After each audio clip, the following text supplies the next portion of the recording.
Hi, you guys. Welcome back to my YouTube channel. If you are new here, welcome. And if you are a subscriber, welcome. And if you're just clicking on this video for the first time, hopefully my channel helps you increase your faith.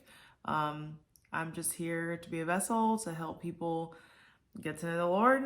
And I just encourage everyone to start a relationship with Christ for yourselves if you have not already done that. And we're going to go ahead and get started. This video, we're just going to cover or kind of just go over the story of Noah and just, I guess, some of the things that God has kind of put in my heart to talk about. So I'm going to start reading in Genesis chapter 6. It's going to be 6, 7, and 8. This is going to start, I guess, technically in Genesis chapter 6, verse 9. I'm reading out of the NLT Bible. But I kind of wanted to talk about the beginning of chapter 6. I think it's interesting too because in the NLT Bible, the title is A World Gone Wrong. And in the Message version, the title is Giants in the Land. So I don't want to go into crazy detail about this particular portion on this video. Maybe I will in the future, because it's, you know how people say milk and meat when it comes to the Lord. It's a little deep, and we're just gonna do that another time, I guess. So anyway, I'm gonna start reading and I'm gonna summarize it. And if you know, then you will get where I'm coming from. And if you don't, then I just encourage you guys to look up these portions of scripture that are gonna be between chapter 6, verses 1 through 8. I hope that made sense. All right, cool. We're gonna start. Okay. A world gone wrong. Then the people began to multiply on the earth, and daughters were born to them. The sons of God saw the beautiful women and took any they wanted as their wives. Then the Lord said, "My spirit will not put up with humans for such a long time, for they are only mortal flesh. In the future, their normal lifespan will be no more than 120 years." So in chapter 5, it goes over the descendants of Adam, and you can see how long people were living. People were living for 300 years, 600 years, 500 years, 800 years. And as time continued, humans started living less and less and less. So I wanted to really, really briefly just go over this whole thing about giants. The CSB and the Amplified version, they actually call them the Nephilim, and that is something that you guys can look up on your own. And I think this is the Passion Translation. It worded it, unholy union with heavenly beings and human daughters. So take that to God. Look that up. That's not necessarily what this particular video is for. But I know that might be something that might be a little deep for some people. So we're just gonna skip over that right now. But yeah, so basically that's what that means. So in quick, but I guess not in-depth terms, it talks about fallen angels sleeping with daughters, which they were not human, which is why they created something that God did not want them to create. And that's all I'm going to say, because like I said, this isn't what this is for. Verse 4. In those days and for some time after, giant Nephilites lived on the earth. That's what I was talking about. For whenever the sons of God had intercourse with women, they gave birth to children who became the heroes and famous warriors of ancient times. The Lord observed the extent of human wickedness on the earth, and he saw that everything they thought or imagined was consistently and totally evil. So the Lord was sorry he had ever made them and put them on the earth. It broke his heart. I think this is the first time that I've honestly read this where like we read about, I don't know, I think it just made me realize like God was sorry that he put people on the earth because it hurt him. It wasn't like y'all suck, like y'all aren't listening to me. It was just like, I think about God as like our father, and it was painful. Like it would be if you're a father or if you have children, or I mean, I don't want to compare it to like pets because I know people aren't animals, but it's like if you see your child doing something that is hurting them, like it's gonna hurt you. Like if you see something that you love going through pain, it's gonna hurt you. So that was like that was honestly the first time that I ever read that way. Okay, verse 7. And the Lord said, I will wipe this human race I have created from the face of the earth. Yes, I will destroy every living thing. My cat, just get down, get down. I will destroy every living thing. All the people, the large animals, the small animals that scurry along the ground, and even the birds of the sky. I'm sorry I ever made them, but Noah found favor with the Lord.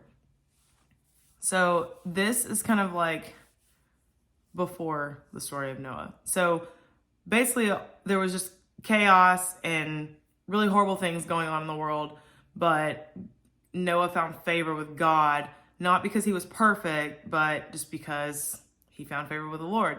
It doesn't necessarily like tell us why, but Noah wasn't living the way that other people were living. Noah obviously was obedient to God, which we're about to talk about, and Noah was different compared to all the other people and things going on around him. Okay, so the story of Noah. This is verse 9. This is the account of Noah and his family. Noah was a righteous man, the only blameless person living on earth at the time, and he walked in close fellowship with God. Noah was the father of 3 sons, Shem, Ham, and Japheth. Now God saw that the earth had become corrupt and was filled with violence. God observed all this corruption in the world, for everyone on earth was corrupt. So God said to Noah, I have decided to destroy all living creatures, for they have filled the earth with violence. Yes, I will wipe them all out along with the earth. Build a large boat from cypress wood, waterproof it with tar inside and out. Then construct decks and stalls throughout its interior. Make the boat 450 feet long, 75 feet wide, and 45 feet high. Leave an 18-inch opening below the roof all the way around the boat. Put the door on the side and build 3 decks inside the boat, lower, middle, and upper. Look, I'm about to cover the earth with a flood that will destroy every living thing that breathes. Everything on earth will die, but I will confirm my covenant with you. So enter the boat, you and your wife and your sons and their wives. Bring a pair of every kind of animal, a male and female, into the boat with you to keep them alive during the flood. Pairs of every kind of bird and every kind of animal and every kind of small animal that scurries along the ground will come to you to be kept alive. And be sure to take on board enough food for your family and for all the animals. So Noah did everything exactly as God had commanded him. Y'all, let me just tell y'all how good God is, okay? I have read this multiple times, whether it be by myself or just with people. And I'm not joking. I was sitting here and I was like, God, like when I read this, can I just learn something new? Like, can I learn something new about the scripture? Like, can I learn something new about Noah? Y'all, it says that, okay, where was it? Pairs of every kind of bird and every kind of animal and every kind of, okay. So the animals came to Noah. It doesn't say that he had to go get them and like collect them and put them in the boat. Like, not only does he have to build this massive boat, and I'm sure, like, just imagine like wherever you live, like God telling you, hey, I'm going to send a flood. Like for me, where I live, if God told me to go build a boat in the middle of like downtown, there would be people that would be looking at me like I'm crazy. Like you have to think about, you know, the people that walk by him, and like I'm sure they're saying comments like, oh, you're so dumb. Like people that don't believe in God, like what are you doing this for? You know, like all the comments that people have when you're doing something that God tells you to do, and majority of the time it's something that God told you to do, and sometimes I'll be honest, like sometimes it looks absolutely nuts, but you know God told you to do it. So I think it's amazing that God sent the animals to him. Like, he sent the animals to him. That just blew my mind. Also, the instructions were very specific. Like, the boat had to be a certain height, depth, like length. And God was very specific about the instructions. And it doesn't say that Noah asked questions. It doesn't say that Noah doubted. It doesn't say that Noah, like he just kind of said, okay, like that. I mean, that's kind of what it says. So Noah did everything exactly as God commanded him. Like, that was that. And naturally, my cats are outside and I have to go let them in. 1 second. Okay, I'm back. Y'all, I love my pets. Like, I would do anything for these little jokers. Okay, so Noah did everything exactly as God had commanded him. So just put yourself in his shoes. Like, just imagine God telling you to build this massive boat and telling you that this flood's going to come. And just all the he say, she say, all the little peanut gallery commentary, like just all the crazy things that people probably said to him. I mean, maybe his family even doubted him. But the reality is Noah's obedience saved a lot of people, you know? Anyway, moving on. Chapter 7. So this is the flood covers the earth. When everything was ready, the Lord said to Noah, "Go into the boat with all your family, for among all the people of the earth, I can see that you alone are righteous. Take with you 7 pairs, male and female, of each animal I have approved for eating and for sacrifice, and take 1 pair of each of the others." Sorry, I lost my place. "Also take 7 pairs of every kind of bird. There must be a male and female in each pair to ensure that all life will survive on the earth after the flood. 7 days from now, I will make the rains pour down on the earth, and it will rain for 40 days and 40 nights until I have wiped from the earth all the living things I have created." So Noah did everything as the Lord commanded him. Noah was 600 years old when the flood covered the earth. He went on board the boat to escape the flood, he and his wife and his sons and their wives. With them were all the various kinds of animals, those approved for eating and for sacrifice, and those that were not, along with all the birds and small animals that scurry along the ground. He's literally just doing everything that God told him to do. Verse 9. They entered the boat in pairs, male and female, just as God had commanded Noah. After 7 days, the water of the flood came and covered the earth. When Noah was 600 years old, on the 17th day of the 2nd month, all the underground waters erupted from the earth, and the rain fell in mighty torrents from the sky. The rain continued to fall for 40 days and 40 nights.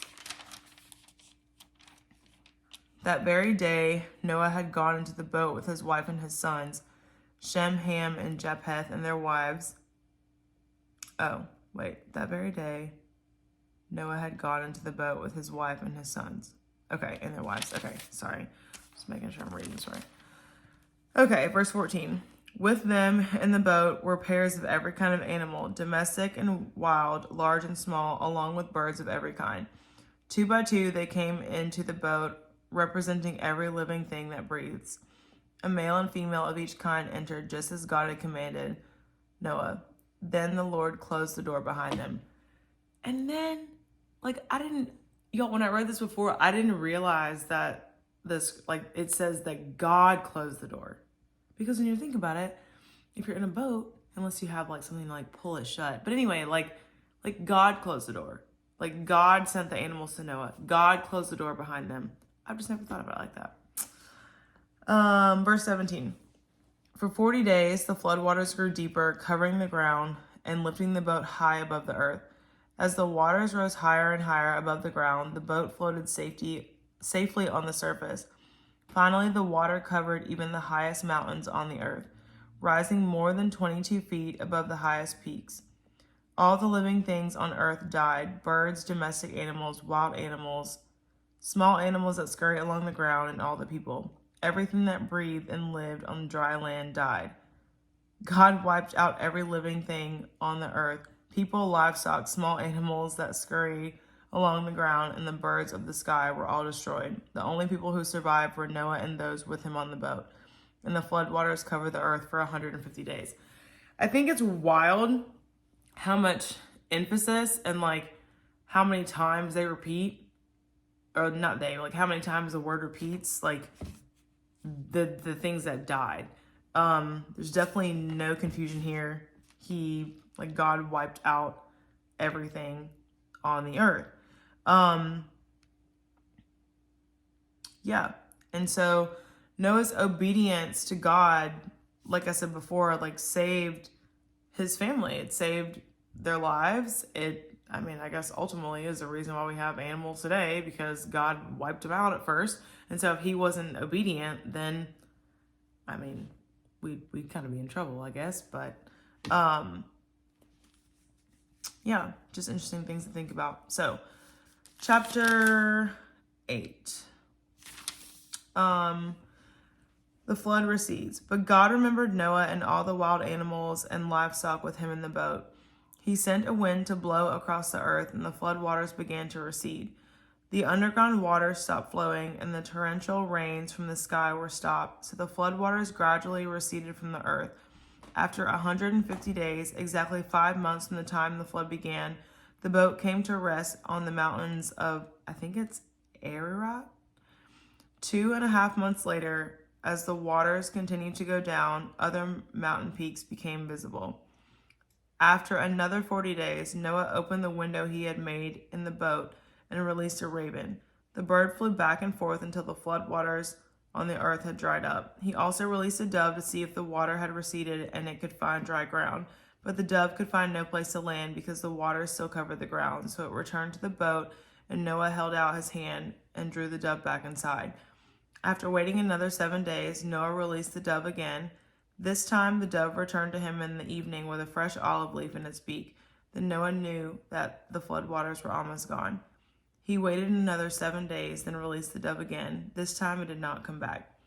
I just wanted to pause on this because one time I was listening to someone on YouTube talk about this, and they were comparing like the raven and the dove. And it's interesting because if you Google like what ravens eat dead things. Like they eat other things, but like they eat dead animals, and just that's what would have been on the earth.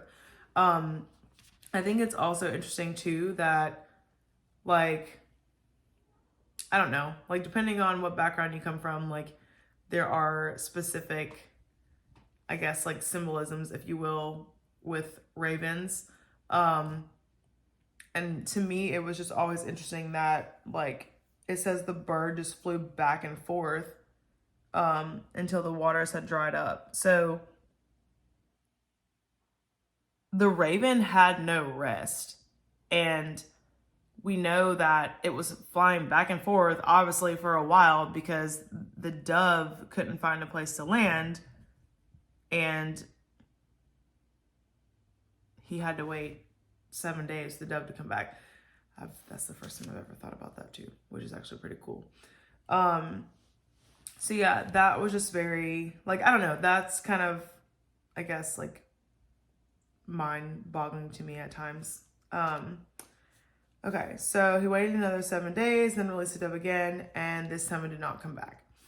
So, okay, verse 13. Noah was now 601 years old on the first day of the new year, 10.5 months after the flood began. The flood waters had almost dried up from the earth.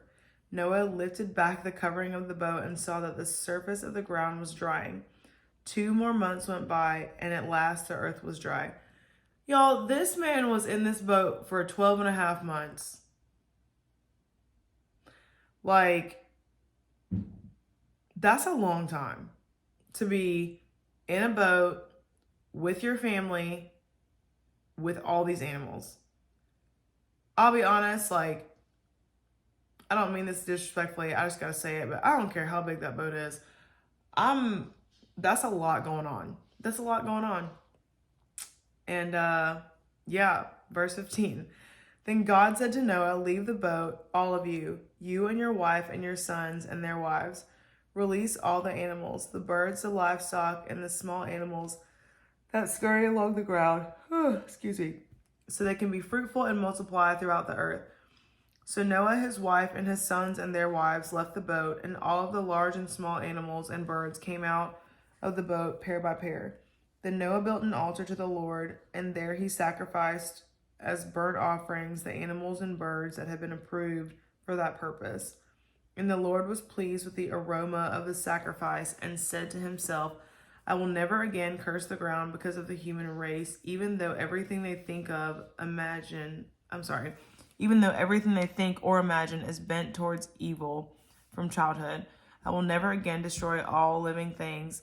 As long as the earth remains, there will be planting and harvest, cold and heat, summer and winter, day and night. And that is God's promise to Noah, which is great because I'll be honest, like, we kind of be in trouble without it. So I think too, verse 21, it says, and the Lord was pleased with the aroma of the sacrifice.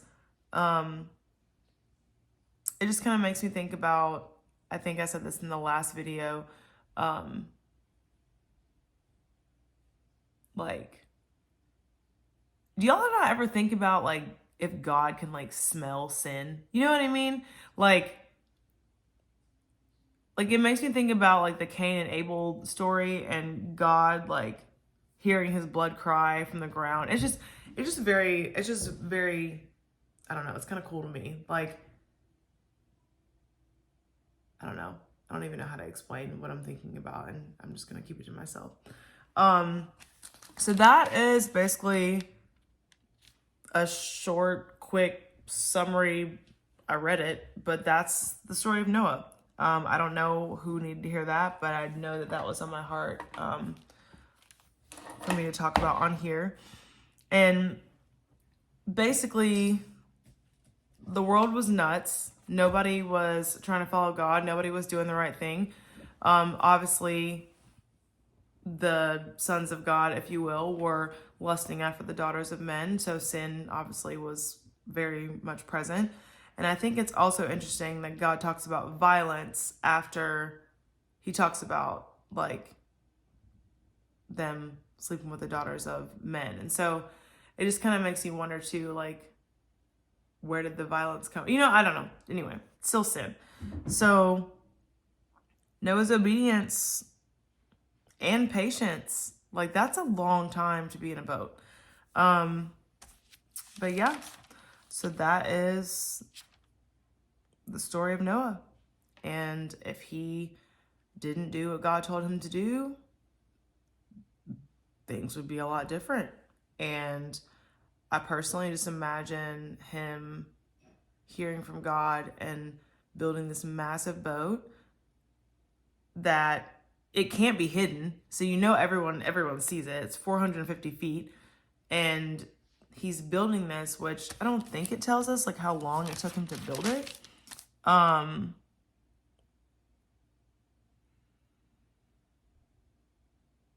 Yeah, it doesn't tell us how long he was building it, but chapter 7, verse 1, it just says when everything was ready. Like, we don't know how long he was building this massive structure. And yeah, so that is the story of Noah. This is very brief. I'm really thankful that the Lord is helping me make these things, I don't want to say kind of short, but yeah. So yeah, that is all I have for you guys right now, and I'll see you guys next time. Bye.